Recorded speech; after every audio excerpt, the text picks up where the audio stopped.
সালাম আলাইকুম বন্ধুরা, আশা করি আপনারা ভালো আছেন। আবার নতুন একটা এপিসোড নিয়ে আপনাদের সাথে হাজির হলাম। আমি আগে একটা ভিডিও করেছিলাম যেটার নাম ছিল 10 tool in Kali Linux you must know. এখানে আমি 10টা টুল শেখার জন্য আপনাদেরকে বলেছিলাম।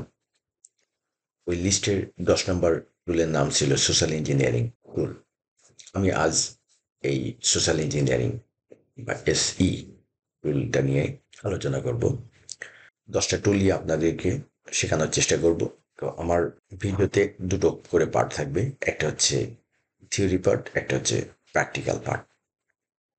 আমি থিওরি পার্টটা রাখি এই কারণে, মোস্ট অফ দ্য ভিডিও আমি দেখেছি যে তারা শুধু কিভাবে টুলটাই ব্যবহার করা হয় এই পর্যন্ত দেখায়, বাট এই টুলটার কাজ কি এবং কিভাবে এই টুলটা কাজ করা হয়, টুলটা নিয়ে দুটো জিনিসই আমাদের জানা উচিত।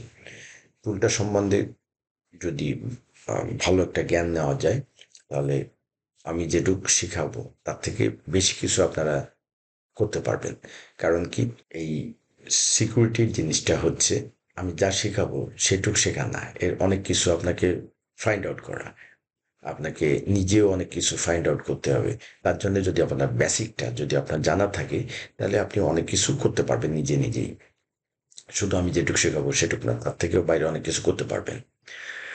তো আমি বেসিক করার জন্য আমি হয়তো এসির জন্য কয়েকটা এপিসোড আমার তৈরি করতে হবে। আজকে আমি শুধুমাত্র থিওরিটা দেখাবো। এরপরে এর অনেকগুলো টুলসের অনেকগুলো সাব টুলস আছে, সেগুলো আমি পরপর সব কটা প্র্যাকটিক্যাল করে দেখাবো। সোশ্যাল ইঞ্জিনিয়ারিং টুলটা কি, আজকের টপিক্সটা এরকম হবে। সোশ্যাল ইঞ্জিনিয়ারিং টুল কি, সোশ্যাল ইঞ্জিনিয়ারিং টুল দিয়ে সাইবার অ্যাটাকরা কিভাবে ক্রমণ রচনা করে, আর এই সোশ্যাল ইঞ্জিনিয়ারিং টুল থেকে আমরা কিভাবে রক্ষা পেতে পারি। আসলে আমরা যদি মনে করি যে আমরা সাইবার সিকিউরিটি এক্সপার্ট হচ্ছে, আমাদের কি আবার আক্রমণ করবে কে, এটা ভুল ধারণা। আহ, বাপের উপরেও বাপও থাকে। তো এটাও আমাদের জানা উচিত যে কিভাবে এসব আক্রমণ থেকে নিজেকেও বাঁচানো যায়। নাহলে দেখা যায় অনেকে অনেকে আছে এক্সপার্ট, তারা টরেন্ট ডাউনলোড করে সেখান থেকে মেশিন কম্প্রোমাইজ করে ফেলে। হ্যাঁ, এরকম হয়। যাই হোক, আমি ওটা বলছি না। তো আসুন আমরা আলোচনায় চলে যাই। আমরা ইন্টারনেট ব্যবহারকারীরা এই ধরনের ইমেল, এই ধরনের মেসেজ, এই ধরনের পপ আপ হরহামেশা দেখতে পাই। এইগুলো সব এই আমরা যারা সচেতন ইউজার, তারা এইগুলোকে ইগনোর করি। এখানে বেশ কিছু লোভ অফার এরকম দেওয়া আছে। তো সচেতন ইউজাররা এগুলোকে সচেতনে এড়িয়ে চলে যায়। বাট যারা এ বিষয়ে সচেতন না, তারা কিউরিসিটি হয়ে বিভিন্ন এরকম ফেক অফারে তারা ক্লিক করে এবং তারা আক্রমণের শিকার হয়।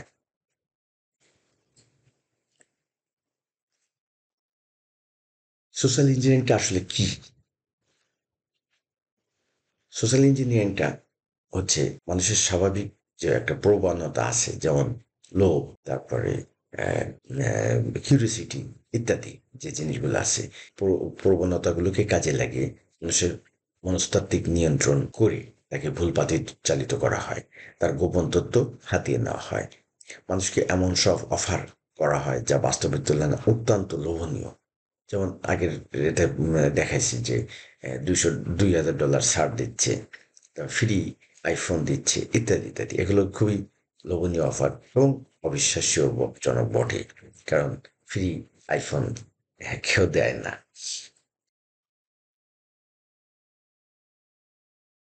সাইবার ক্রিমিনালরা কিভাবে এই অ্যাটাকটা করে বা এই অ্যাটাকের লাইফ সাইকেলটা কেমন? সাধারণত বেশ কিছু R&D এবং প্ল্যানিং করা লাগে এই অ্যাটাক করার জন্য।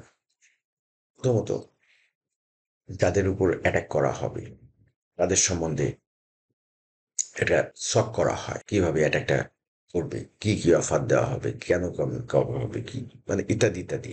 ফিজিক্যালি করা হবে না মেইলের মাধ্যমে করা হবে না SMS করে করা হবে, বিভিন্ন রকম একটা অ্যাটাকের শক তৈরি করা হয় প্রথমভাবে। এরপরে সেই অ্যাটাকের ধরন অনুযায়ী বিভিন্ন গল্প, অফার ইত্যাদি তৈরি করা হয়, যা দিয়ে সাইকোলজিক্যালি একে দুর্বল করা যায়। তারপরে ভিকটিমের ইনফরমেশন কালেক্ট করার জন্য বিভিন্ন মেকানিজম করা হয় এবং তার সিস্টেম কম্প্রোমাইজ করে হ্যাক করা হয় এবং সর্বশেষে সকল তার ইনফরমেশন নিয়ে তার যত ট্রেস আছে সেগুলো মুছে ফেলা হয়, যাতে অ্যাটাকারকে আর ট্রেস করা না যায়। বোঝা গেল যে এই সোশ্যাল ইঞ্জিনিয়ারিং অ্যাটাক করার জন্য একটা রিসার্চ করা লাগে, প্ল্যানিং করা লাগে, তারপরে আইডেন্টিফাই করা লাগে, গ্রুপ অফ পিপুলকে আইডেন্টিফাই করা লাগে বা পার্টিকুলার কোনো পিপুলকে আইডেন্টিফাই করা লাগে। দেন তারপরে তার সাইকোলজিক্যালি তাকে অ্যাটাক করার জন্য বিভিন্ন রকম গল্প গুজব তৈরি করা হয়, ফেক অফার করা হয়। আমরা দেখি না যে অমুক এত ডলার তোমার জন্য আসে, অমুক ব্যাংকে নিয়ে নাও, ইত্যাদি ইত্যাদি, এরকম গল্প গুজব তারা তৈরি করে। তারপরে তারা কিভাবে তাকে জালে ফেলে দিবে এরকম মেকানিজমটা তৈরি করে, দেন ফাইনালি সব ট্রেস মুছে ফেলে।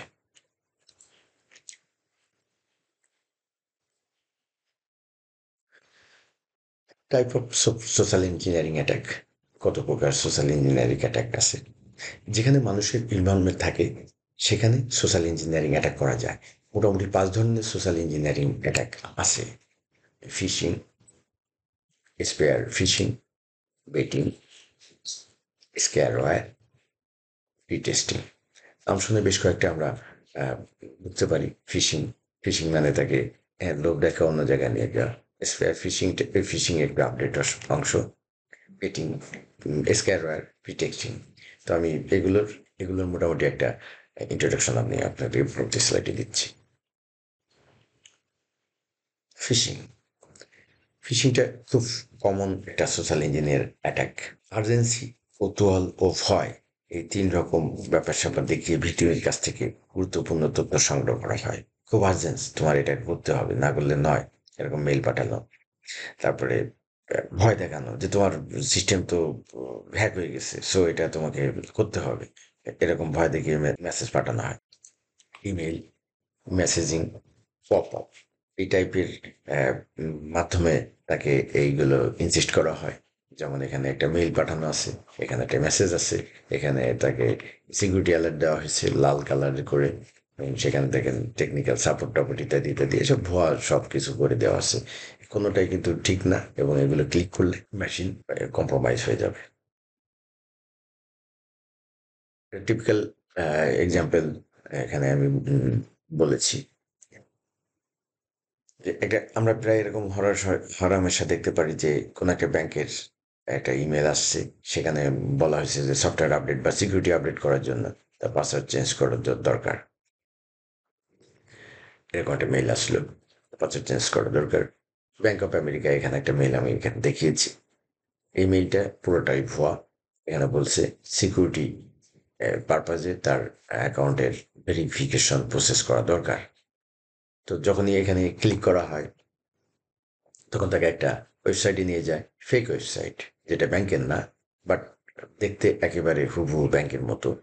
কালার থেকে শুরু করে ডিজাইন সব কিছু ব্যাংকের মতো থাকে।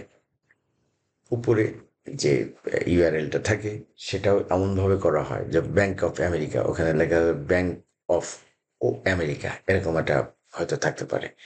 তো এটা মানুষ অনেক সময় মিস্টেক করে, বুঝতে পারে না। তো এরকম থাকে। যেমন বিকাশ, বি বি বিকাশের জায়গায় বি ক্যাশ লিখে রাখছে। তো এটা অনেক সময় এখানে অত খেয়ালও করে না, বোঝে না।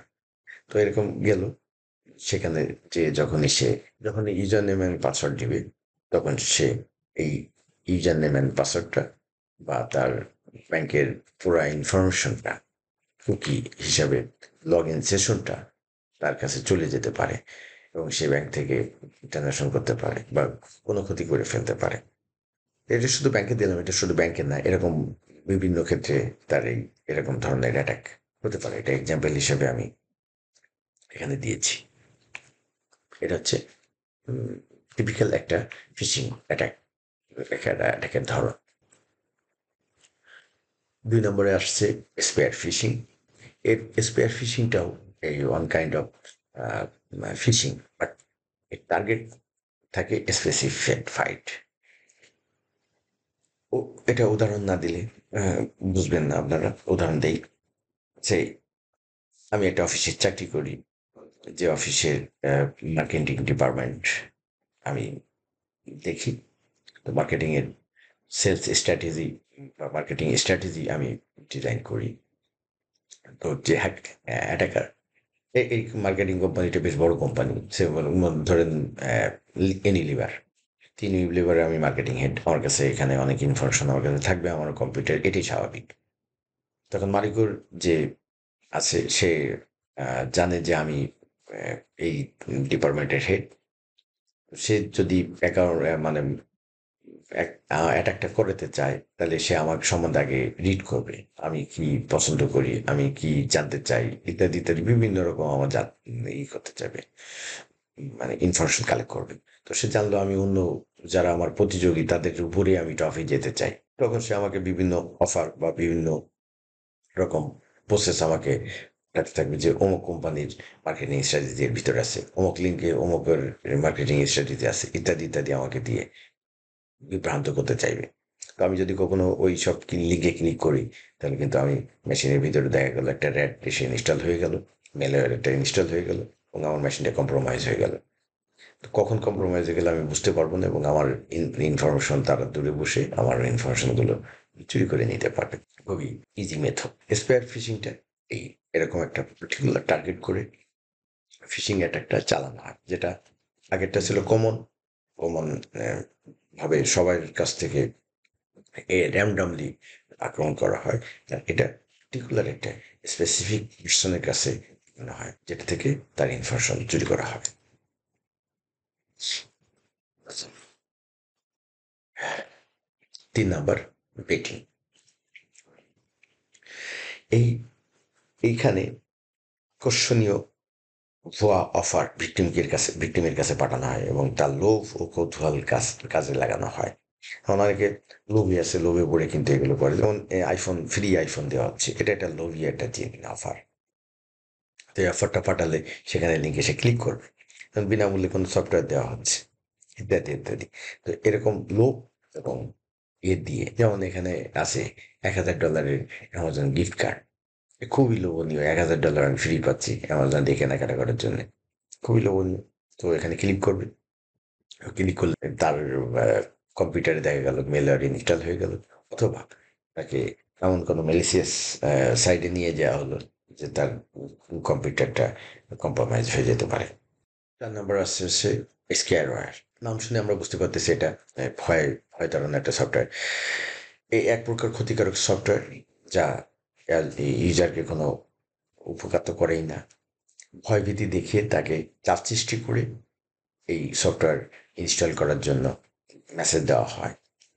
তার বিশ্বাস করানো হয় যে তার সিস্টেমটার সমস্যা আছে, তো এই সফটওয়্যার দিয়ে তার সিস্টেম ঠিক করা যাবে। যেমন এখানে দেখা যাচ্ছে ম্যাকাফি, এখানে তার স্ক্যান করে দেখায় যে এতগুলো ভাইরাস, এতগুলো হ্যামক তমক ইত্যাদি দিয়ে আসে, তুমি এই সফটওয়্যার ডাউনলোড করো, ডাউনলোড করলে তোমার এইগুলা রিমুভ করে দিতে পারবে। এটা সব পুরোটাই ভুয়া, এবং এটা ক্লিক করলে এটা প্রসেস যখনই করবে দেখা যাবে যে তার ওখানে ম্যালিসিয়াস সফটওয়্যার ইনস্টল হয়ে গেছে, এবং তার কম্পিউটার হ্যাক হয়ে গেছে। 5 নম্বরে আসছে প্রিটেক্সটিং। এখানে অ্যাটাকার ব্যাংকার বা পুলিশ বা অন্য কোনো এজেন্সির কর্মকর্তার ছদ্মবেশ ধারণ করে, ভিকটিমকে প্রতারিত করার বিভিন্ন রকম কৌশল অবলম্বন করে, এবং সেখান থেকে তাকে বাধ্য করে তার সেন্সিটিভ ইনফরমেশন দেওয়ার জন্য।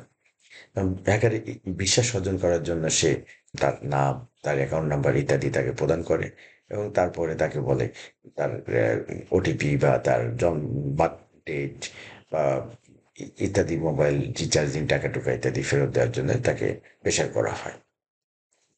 এটা হচ্ছে প্রি টেস্টিং। তো রিসেন্টলি আমার সাথে একটা এটা প্রায় দেখবেন, এই রিটেক্সটিংটা বাংলাদেশে খুবই জনপ্রিয় একটা স্ক্যাম। যেমন আপনার মোবাইলে টাকা আসছে বলে একটা মেসেজ পাঠানো বললো যে আমার টাকাটা ফেরত দাও ইত্যাদি, তার দিয়ে ফোন করতে থাকে, প্রেশার দিতে থাকে। তারপরে ওই বিকাশ বিকাশের কমন একটা কমন একটা ফিশিং আছে, যেমন বিকাশে তার ওটিপি নিয়ে নেয় যে তোমার এখানে তোমার অ্যাকাউন্ট বন্ধ করে দেওয়া হয়েছে, সো বন্ধ করে যদি চালু করতে চাও তাহলে তোমার যে ওটিপিটা গেছে ওটা আমাকে বলো। তো এটা খুবই একটা কমন, এবং আমি প্রায় শুনি যে সবাই এতে এই 20-30 হাজার টাকা করে হারায় ফেলে এই ওটিপি প্রসেস দেওয়ার জন্য। তাই এটা কি হলো, তাকে ভয় ধরায় দিল যে তোমার এটা বন্ধ করে দেওয়া হয়েছে, তো তোমার চালু করো ইত্যাদি ইত্যাদি। রিসেন্টলি আমার সাথে সব ঘটনাই ঘটে। রিসেন্টলি আমার সাথে নতুন একটা ঘটনা ঘটছে, যেটা খুবই আনকমন ছিল, আমি এটা জানতামও না। এই যে স্ক্রিনে যে নাম্বারটা এবং যে ভদ্রলোকের ছবি আছে, উনি একজন পুলিশ অফিসার দিয়ে আমাকে ফোন করে, আমাকে বলে যে তো এই নাম্বারটা আপনার। আমি বললাম ইয়েস আমার।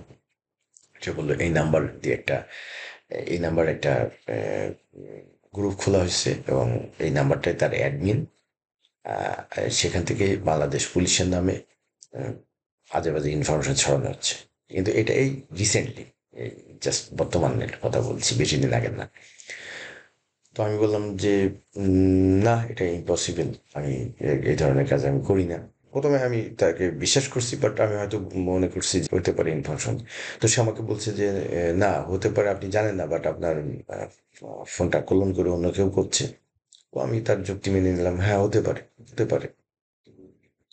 তখন সে বলছে যে ঠিক আছে, তাহলে এটা তো একটা প্রবলেম, এটা আপনি তো এটা করেন নাই, ঠিক আছে, আপনি আপনার নামটা এখান থেকে মুছে দিতে হবে। তাহলে দেন, মুছে দেন, প্লিজ মুছে দেন, এটা প্রসিড করেন। তখন সে বলছে, ঠিক আছে, আপনাকে আমি একটা লিঙ্ক পাঠাচ্ছি, আপনি ক্লিক করবেন, ক্লিক করে ওখানে আপনার নাম আর ফোন নাম্বারটা দিবেন, দিয়ে প্রসিড করে দিবেন, নামটা এখান থেকে সার্ভার থেকে মুছে যান। এটা বলার পরে আমার মাথায় স্ট্রাইক করছে যে something going to be wrong. তো তখন আমি তাকে জিজ্ঞেস করলাম, এর আগে আমি কিন্তু তাকে জিজ্ঞেস করি নাই, আমি জাস্ট ছবি থেকেই সরি, আমার বেশ কাশি হচ্ছে, অবস্থা ভালো না। আমি অনেকদিন পরে এটা করছি, কারণ আমার 2 সপ্তাহ ধরে আমার এই ঠান্ডা কাশি লেগে আছে। তো আমি ছবি থেকে তাকে পুলিশ মনে করে নিয়েছিলাম। এখন আমি তাকে আর পুলিশ মনে করছি না। আমি বলছি, আপনি কোন থানা থেকে বলছেন? তো সে বলছে চিটাগাংয়ের একটা ইয়ে থেকে। তখন আমার সন্দেহ আরো বেড়ে গেছে, কারণ সাইবার ডিপার্টমেন্টটা হচ্ছে ঢাকায়, চিটাগাংয়ের পাঁচলাইশে না। তখন আমি বললাম যে ঠিক আছে, আপনি পাঠান, আমি করে দিচ্ছি। তো আমাকে সে এটা মেসেজ পাঠিয়েছে, লিঙ্ক এটা পাঠিয়েছে। তো আমার কাছে এখন নেই, আমি দেখাতে পারছি না। তো আমি বললাম যে না, লিঙ্কটা তো আমার আসেনি। তো বললো যে আবার পাঠাচ্ছি, আবার পাঠাচ্ছি। তাহলে না, আপনার লিঙ্ক তো আসে নাই। তখন সে বললো যে আপনি কি ফোন ইউজ করেন? আমি বললাম যে আমি বলতে চাচ্ছিলাম যে আমি বাটন ফোন ইউজ করি, কিন্তু এটা ঠিক হবে না, কারণ সে তো আমাকে হোয়াটসঅ্যাপে ফোন দিছে। তো আমি বললাম যে আমি আইফোন ইউজ করি। তখন সে একটু হতাশ হয়ে বললো, ও আচ্ছা ঠিক আছে, তাহলে আমি দেখছি। আমি তখন আবার আরো কিছু প্রশ্ন করতে যাবো, কিন্তু সে আমাকে প্রশ্ন করতে দেয়নি, মাঝখানে সে ফোনটা কেটে দিয়েছে। তো আমি এটা বললাম এই কারণে যে এটা যেহেতু আমার কাছে নতুন, তো আপনাদের কারোর সাথে এরকম হতে পারে, এরকম ভয়ভীতি দেখে আপনাদের কাছ থেকে ইনফরমেশন কালেক্ট করে নিতে পারে। তো সো কখনো আপনারা এই এই ইয়েতে পা দিবেন না, এদের ফাঁদে পা দিবেন না। তো আমরা কত প্রকার অ্যাটাক দেখলাম, যে আমরা 5 প্রকারের সোশ্যাল ইঞ্জিনিয়ারিং অ্যাটাক হয়, এবং প্রতিটা অ্যাটাকের আমি মোটামুটি ইন্ট্রোডাকশন এখানে দিয়ে দিয়েছি। আপনারা মোটামুটি বুঝতে পারছেন যে কিভাবে এই অ্যাটাকগুলো করা হয়। আমরা এই অ্যাটাকগুলো পরবর্তীতে করে দেখাবো। এখন এই অ্যাটাকগুলো থেকে আমাদের বেঁচে থাকাও একটা বড় একটা প্রধান কাজ। আপনি মনে করতে পারবেন না যে আমরা আমাদের সাথেও এরকম কেউ করবে না, এটা মনে করা ঠিক হবে না। তো এ থেকে আমাদের বেঁচে থাকার জন্য আমি জাস্ট একটু আগে একটা এক্সাম্পল বললাম যে আমার সাথে রিসেন্টলি যেটা হয়েছে। তো প্রথমে হচ্ছে আমাদের বেঁচে থাকার জন্য কেউ আমাকে একটা ইনফরমেশন শেয়ার করতে বললে আমি ধুম করে শেয়ার করব না। আমি যে কোনো জায়গায় আমার ইনফরমেশনগুলো দিব না। আপনারা সোশ্যাল যে প্ল্যাটফর্মগুলো আছে, সেই প্ল্যাটফর্মে আমরা সব কিছু দিয়ে দিই, আমাদের ইনফরমেশন, ড্রাইভিং লাইসেন্সও অনেক সময় দিয়ে দেয়, এই ড্রাইভিং লাইসেন্স পাইছি, ছবি তুলে দিয়ে দাও, ইত্যাদি ইত্যাদি অনেক কিছু আমরা দিই। এ করছি, ও করছি, তা করছি, সব দিয়ে দিই। এগুলো এগুলো আমাদেরকে অ্যাভয়েড করতে হবে, কারণ সোশ্যাল ইঞ্জিনিয়ারিংয়ের আমি বলেছি R&D করা হয়। তো আমার প্রোফাইল যদি R&D করে আমার সব কিছু জেনে যায়, সে আমি বাদ দিয়ে উইশ করতেছি একজনকে, সে বার্থডেটা ওখান থেকে কিন্তু পেয়ে যাওয়া যায় খুব ইজি। আমার বন্ধু, ক্লোজ ফ্রেন্ড, অমুক তমুক, ওখানে খাই, সবসময় খেতে যাই, হ্যাঁ, এইগুলো দেখাচ্ছি, তাহলে আমি কিন্তু সব কিছু আমার ইনফরমেশন এই সোশ্যাল প্ল্যাটফর্মে দিয়ে দিচ্ছি। এটা খুবই ডেঞ্জারাস। আমরা অমুক জায়গায় যাচ্ছি, আগের থেকে বলে দিচ্ছি আমি অমুক জায়গায় যাচ্ছি, এটাও কিন্তু খুব ডেঞ্জারাস। আপনি যাচ্ছেন, আপনার তাহলে ওখানে আপনার যদি শত্রু থাকে তা আগের থেকে জেগে বসে থাকবে সেখানে, যে পাইছি ফাঁকা জায়গায় এর ধরবো। সোশ্যাল প্ল্যাটফর্মে আপনি কি দিচ্ছেন, কেন দিচ্ছেন, এই জিনিসগুলো আপনাকে মাথায় রাখতে হবে এই অ্যাটাক থেকে বাঁচার জন্য। কোনো একটা অফার দিলে সেটাকে আপনার কেয়ারফুলি চেক করতে হবে। আসলে এটাকে মনে রাখবেন যে পৃথিবীতে কোনো কিছু ফ্রি দেয় না কেউ। তো ফ্রি কোনো কিছু আপনি ইন্টারনেটে আপনাকে দিচ্ছে আর আপনি এটা অফার গ্রহণ করতেছেন, এটা কোনোদিনই করবেন না। আমি জীবনে কোনোদিন ফ্রি দিই না। আর কোটি টাকাও যদি দিতে চাই, 2 টাকা দিলেও আমি বলি যে না, আর কোটি টাকা দিলেও তো আরো না। তো এটা যাওয়া যাবে না। কোনো এইগুলো ভালো করে খেয়াল করতে হবে। কি দিচ্ছেন, কেন দিচ্ছেন, কেন দিবেন, এগুলো সবকিছু আপনার মাথায় থাকবে। কোনো কিছুর নাম প্রথমে বললো নো, আমি কোনো কিছুই দিব না, কোনো কিছুই দিব না। দেখা যাক, পুলিশও যদি বলে, ওনার সাথে আমি তর্ক করতাম। আমি আরেকটা ইনফরমেশন আমি বলি, আমি একবার কিন্তু আমার সত্যি সত্যি ফোন করছিল, ডিবি থেকে ফোন করছিল। তো আমি তাহলে তর্ক করছি, বলছে ডিবি অফিসে আপনি আসেন। তো আমি বললাম যে আমি যাবো কেন, আমার তো দরকার নেই, আপনি আমার অফিসে আসেন। তো সে সত্যি সত্যি আসছিল, সেটা ট্রু ছিল। বাট আমি কিন্তু তাকে বলছিলাম যে আমার যেহেতু প্রয়োজন নেই, আমি ডিবি অফিসে যাবো না। আপনার প্রয়োজন, আপনি আমার অফিসে চলে আসবেন, আপনার অফিসে চা খেয়ে যান। আমি তাকে বলেছিলাম। তো সে আসছে, আমার অফিসে চা খেয়ে চলে গেছে, নো প্রবলেম। তো এরকম মানে আপনাকে করতে হবে, মানে প্রশ্নবোধক চিহ্ন ওখানে রাখতে হবে। যখন এটা করতে পারবেন, তখন আপনি দেখবেন যে আপনার এই এই সোশ্যাল ইঞ্জিনিয়ার অ্যাটাক থেকে রক্ষা পাবেন। তো আমি আজকে এই পর্যন্ত। আমি মনে করি যে আপনাদের এই সোশ্যাল ইঞ্জিনিয়ারটা কি এবং কিভাবে এটা হয়, এটা আমি ক্লিয়ার করতে পেরেছি। নেক্সট ভিডিওতে আমরা সোশ্যাল ইঞ্জিনিয়ারিং কিভাবে অ্যাটাক করে, কিভাবে পেলোড তৈরি করে, কিভাবে তার মেশিনে দেওয়া হয়, এরকম কিছু দিব। যদিও আমি খুব বেশি এক্সপোজ করতে পারবো কিনা আমি জানি না, কারণ এর আগে আমার অনেক ভিডিও তারা ইউটিউব মুছে দিছে, যে আমি হ্যাকিং শিখাচ্ছি এরকম দিয়ে আমাকে মুছে দিছে তারা, অনেক ভিডিও মুছে দিছে। যে কারণে আমি এখন একটু টেকনিক্যালি অন্যভাবে দেখানোর চেষ্টা করব। পোর্ট ফরওয়ার্ডিংটা আপনাদেরকে ওই জন্য বলছিলাম যে পোর্ট ফরওয়ার্ডিং কিন্তু আমি কোনো ভিডিওর মধ্যে দেখাবো না, আমি লোকাল নেটওয়ার্কে দেখাবো। পোর্ট ফরওয়ার্ডিংটা আপনারা করে নেবেন যদি অন্য কোনো নেটওয়ার্কে দেখতে চান। তো এইভাবে আমি করার চেষ্টা করবো। নেক্সট হয়তো 2-3টা আরো এপিসোড আমি সোশ্যাল ইঞ্জিনিয়ারিং উপরে করার আশা রাখি। তো ততদিন জন্য আপনারা ভালো থাকেন, ভিডিও দেখেন, লাইক করেন, শেয়ার করেন, আর ততদিন থেকে ভালো থাকেন। থ্যাংক ইউ, আল্লাহ হাফিজ।